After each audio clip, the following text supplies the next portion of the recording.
Tractate Beitzah 5b, top of the page, we're continuing the story from the bottom of 5a that Rabbi Eliezer ben Hyrcanus, who was a student of Rabbi Yochanan ben Zakkai, had a fourth-year grapevine that was in Lod. It was to the east of Lod alongside the village of Tavi, and this grapevine was within the proximity of Jerusalem, to be considered Jerusalem, that it had to be brought to Jerusalem and not redeemed. For this purpose, Rabbi Eliezer could not bring the fruit to the temple because the temple was destroyed. Now we're on the top of 5b. And he sought to render the fruit ownerless in favor of the poor, for whom it would be worth the effort to bring the fruit to Jerusalem. His students said to him, "Rabbi, there is no need to do so, as your colleagues have already voted for you and permitted it. The members of the Sanhedrin have already taken a vote and permitted the redemption of the fruit of a fourth-year grapevine even near Jerusalem.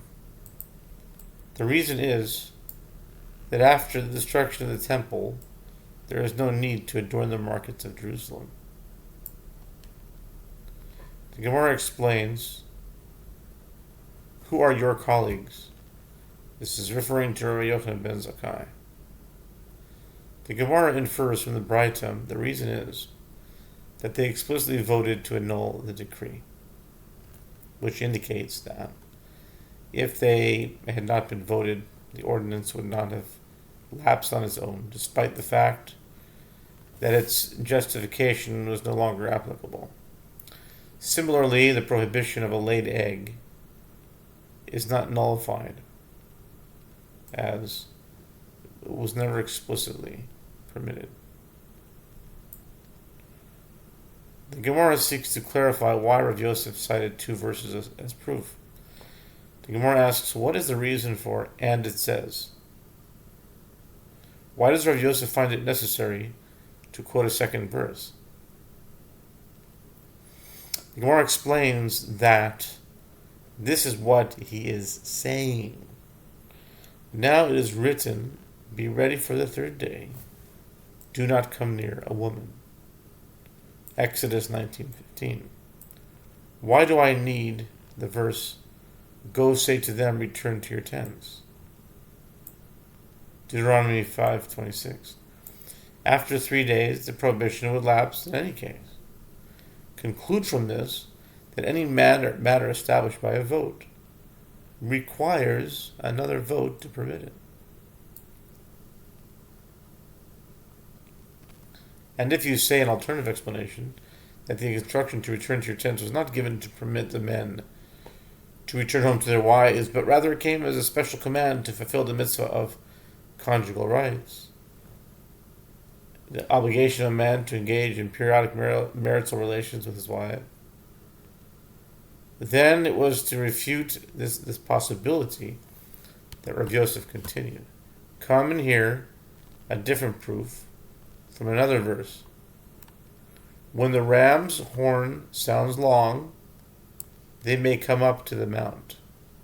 Exodus 19:13. Now, since it is written, "Neither shall the flocks nor the herds feed before that mount," Exodus 34:3, this indicates that the prohibition applies only when the divine presence is revealed on the mountain, and it is permitted immediately afterward. If so, why do I need the verse, "When the ram's horn sounds long"? Why is a special signal required? Conclude from this that any matter established by a vote requires another vote to permit it. And if you say that statement that a specific vote is necessary applies only to matters prohibited by Torah law, but in the case of a matter prohibited by rabbinic law, no, this halakha does not apply. Come and hear the Beitzah concerning a fourth-year grapevine. The halacha that a fruit of a fourth-year grapevine must be brought to Jerusalem and may not be redeemed is by rabbinic law. And they nevertheless said to Rabbi Eliezer, your colleagues have already voted for you and permitted it. This indicates that without a vote, the prohibition would not be abrogated.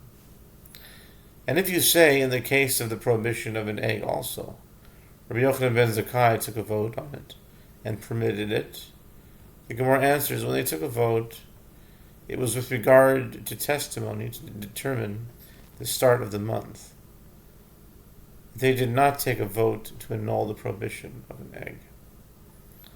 Abaye said to Rav Yosef, is that to say that an egg was prohibited by a vote? Did the court take a special vote to render prohibited an egg laid on Rosh Hashanah? Isn't the halacha of an egg dependent on the matter of testimony?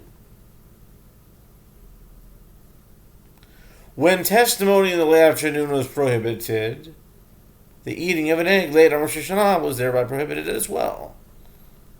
And when this testimony was permitted, the eating of an egg was automatically permitted. Rav Yosef's observation is therefore incorrect.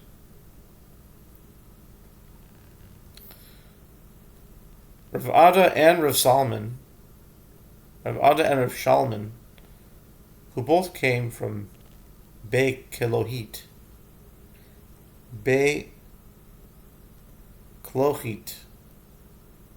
said, even from the time of the ordinance of Rabban Yochanan ben Zakkai and onward, an egg remains prohibited. What is the reason? May the temple speedily be built, and the ordinance that the testimony is accepted only until mincha time will be restored, and people will say, last year, didn't we eat an egg laid on the first day of Rosh Hashanah on the following day? The second festival day of Rosh Hashanah. Now too, we will eat it like last year. And they will not know the significant difference in halacha between the cases. As last year, the 2 days of Rosh Hashanah were two sanctities, and now they're one long sanctity.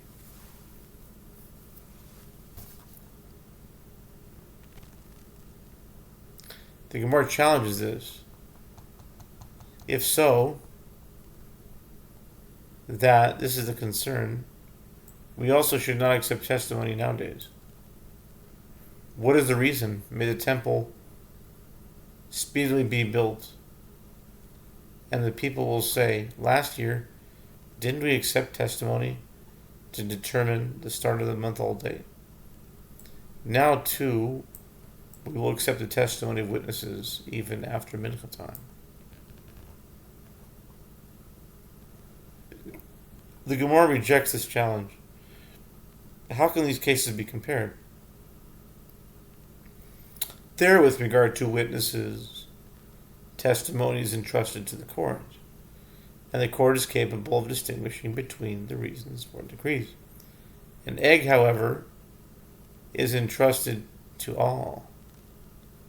And, as not all people will consult a sage about the status of their eggs, there is a legitimate concern about error. Rava said, even from the time of the ordinance of Rabban Yochanan ben Zakkai and onward, an egg is prohibited. Rava explained his reasoning.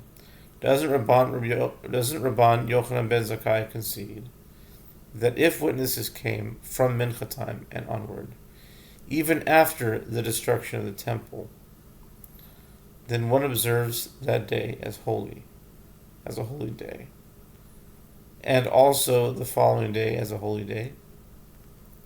The only difference is that during the time of the temple, any testimony delivered on the first day was not taken into account at all, which meant the second day was considered the first of the new year, whereas during the time of Rabban Yochanan ben Zakkai, the new year was counted from the first day. As far as the sanctity of the festival is concerned, however, the second day was also treated as sacred, which proves that when 2 days were observed in Eretz Yisrael, they were considered a single sanctity, rather than two. And Rav said in summary, the halacha is in accordance with the opinion of Rav in these three cases. Whether the ruling is lenient, or whether the ruling is stringent.